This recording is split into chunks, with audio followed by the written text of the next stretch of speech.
হিন্দিতে একটা কথা আছে, না ঘরকা না ঘাটকা, মানে আপনি না জায়গা পাবেন ঘাটে না জায়গা পাবেন ঘরে। ডক্টর ইউনূসের পদত্যাগ নিয়ে গুঞ্জন উঠেছে এবং কি বিষয়টা এখন ওপেন সিক্রেট, তিনি যে কোনো সময় পদত্যাগ করতে পারেন।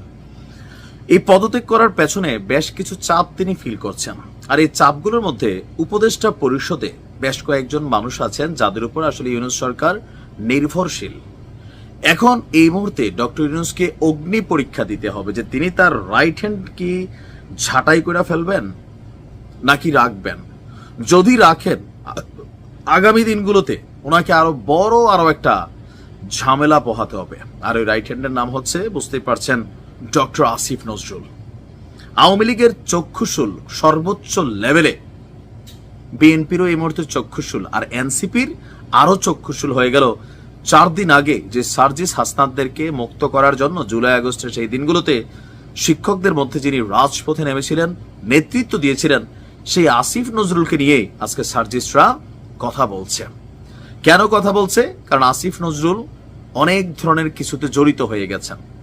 আর আসিফ নজরুলের পিছনে অনলাইন কিং পিনাকি দা এবং সাংবাদিক ইলিয়াস কনক সারোয়ার, তারা তো আছেই। আর কেউ কেউ বলে থাকে যে তাদের তান্ত্রিক গুরু হচ্ছেন পিনাকি দা, এই এনসিপি দলটা সার্জিসদের। এই উত্তেজনার মধ্যেই জাতীয় নাগরিক পার্টির দ্য ব্লুটুথ বয় সার্জিস বলছেন, হাসিনার নির্দেশে এতগুলো মানুষ খুন হলো, এতগুলো মানুষের রক্ত ঝরলো, 9 মাসে একটা বিচার কার্য সম্পন্ন হয় না, একটা খুনের বিচার হয় না, এই দায় আইন উপদেষ্টা হিসাবে আসিফ নজরুল স্যার কি এড়াতে পারেন? তাহলে কি আমাদের এখন তার পদত্যাগ চাওয়া উচিত নয়? প্রশ্নবোধক চিহ্ন দিয়েছেন যে এখন কি তার পদত্যাগ চাওয়া উচিত নয়? আরো কত অভিযোগ আনছে। তাহলে তো সাংবাদিক ইলিয়াসের কথা সত্য যে টাকার রাজনৈতিক দলের সুপারিশে অনেক হত্যাকারী আওয়ামী লীগারের জামিন হয়ে যায়। টাকার রাজনৈতিক সুপারিশ নাই বলে আওয়ামী আমলে জুলুমের শিকার অনেক মজলুমের জামিন হয় না। শব্দ কত সুন্দর, মানে যে আগাগোড়া ইসলাম ঢাইলা দিচ্ছে যে জুলুমের শিকার অনেক মজলুমের জামিন হয় না।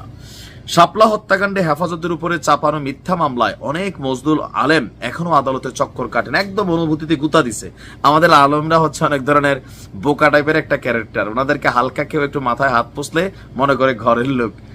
যখন শাপলা চত্বরে এই ঘটনা হয়েছে, সার্জিস তুমি কিন্তু ছাত্রলীগ ছিলা। আচ্ছা, যাই হোক, কারাগারে বন্দী থাকেন, অথচ এমন অনেক দাগী আসামি বিগত কয়েক মাসে জামিন পেয়েছে যারা বিএনপির সঙ্গে সংযুক্ত হলেও বিএনপির সময় তাদের কৃতকর্ম ও অপরাধের জন্য জেলে গিয়েছেন। এগুলো কিভাবে হয়? কার সুপারিশে হয়? কোন আইনজীবী এবং বিচারকের প্রত্যক্ষ মদতে হয়? প্রকাশ্য দিবালোকে এই যে ঘটনাগুলো ঘটল, আমরা কি তার পদত্যাগ চাওয়া উচিত না? আসিফ নজরুল স্যারের জন্য এবার গতকালকে নাসিরউদ্দিন পাটোয়ারি এনসিপির পক্ষ থেকে আওয়াজ তুলেছেন। মোটামুটি আসিফ নজরুল স্যারের এবার তিনি বলি হতে যাচ্ছেন। বলি হন, অথবা তিনি পদত্যাগ করেন, অথবা তিনি দেশেও থাকতে পারবেন না, দেশ ছাড়া পালাইতে হবে। পরিস্থিতিটা কিন্তু এমনই তৈরি হচ্ছে। সাংবাদিক ইলিয়াস বলছে উনি নাকি অনেক কোটি টাকা টোকা আমেরিকাতে সরাই ফেলছেন ফ্যামিলি টেবিলে নিয়ে, আর সময় মতো তিনি প্রমাণও দিবেন। আর এতদিন বিষয়গুলো এক ধরনের অনলাইন আলোচনায় থাকলেও এই প্রথমবারের মতন একই দিনে এনসিপি ধারাবাহিকভাবে ডক্টর আসিফ নজরুলের পদত্যাগ ইস্যুটাকে সামনে নিয়ে আসছে। এখন আসিফ নজরুল যদি হঠাৎ করে পদত্যাগ করে, ইউনূস সরকারের মধ্যে আর একটা ভাঙন তৈরি হবে। ডক্টর ইউনূস একটা বড় ধরনের চাপে পড়বেন, ইন্টারনাল। তো সেই ইন্টারনাল চাপটা কি তিনি নিতে পারবেন? আসলে পরিস্থিতি কোন দিকে যাবে এটা বোঝার সুযোগ নেই। আরো একটা বড় আন্দোলন হয়তো আমরা খুব শীঘ্রই দেখতে পাচ্ছি। আই ডোন্ট নো কি করতে যাচ্ছে। ভালো থাকুন।